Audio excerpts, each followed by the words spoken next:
Hello guys, welcome to Purulia.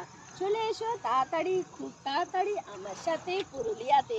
দেখো কত সুন্দর পাহাড় মেঘে ডেকে গেছে। চলে এসো তাড়াতাড়ি আমার সাথে। চলে এসো তাড়াতাড়ি, চলে এসো। দেখো তোমাদেরকে আজকে দেখাতে চলেছে একটা খুব সুন্দর পাহাড়ি ঝর্ণা। ওই দেখো ঝর্ণা, ওই উপরে জল পড়ছে, ওই উপরে জল পড়ছে। একটু কাছে কাছে কাছে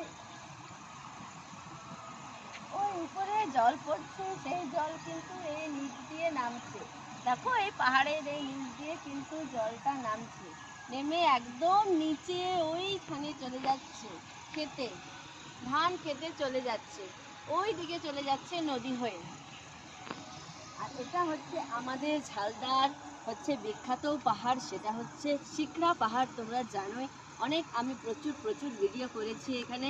তো তোমরা অনেকেই জানতে চাও যে দিদি এই জায়গাটা কোথায়। এই জায়গাটা হচ্ছে পুরুলিয়া। তোমরা সবাই জানো যে আমি পুরুলিয়াতে থাকি। তো তোমরা সবাই পুরুলিয়াকে ভালোবাসো। আর পুরুলিয়া আসলে অবশ্যই তোমাদেরকে আসতে হবে কিন্তু ঝালদা। আর ঝালদা আসলে আসতে হবে তোমাদেরকে শিখরা পাহাড়। দেখো কত সুন্দর তিনটে পাহাড়, তিনটে ভিউ। কথায় বলে রাম, লক্ষ্মণ এবং সীতা। রাম, লক্ষ্মণ, সীতা এককালীন এখানে এসেছিল। তাই ওই পারে রয়েছে একটা খুব সুন্দর শিব মন্দির, যার ভিডিও তোমাদেরকে এর আগেও আমি করেছি। খুব সুন্দর, খুব জাগ্রত শিব মন্দির রয়েছে। আর নিচেও রয়েছে আরেকটা মন্দির, আর রয়েছে একটা তার সাথে পাহাড়ি ঝর্ণা, যেটার আওয়াজ তোমরা শুনতে পারবে যখন আমি একটু চুপ করে থাকবো। তোমরা একটু মন দিয়ে শোনো, দেখবে ঝর্ণার জলের আওয়াজ শুনতে পাবে এবং তার সাথে শুনতে পাবে ময়ূরের ডাক। আর তোমরা দেখেও নিতে পারো ময়ূর।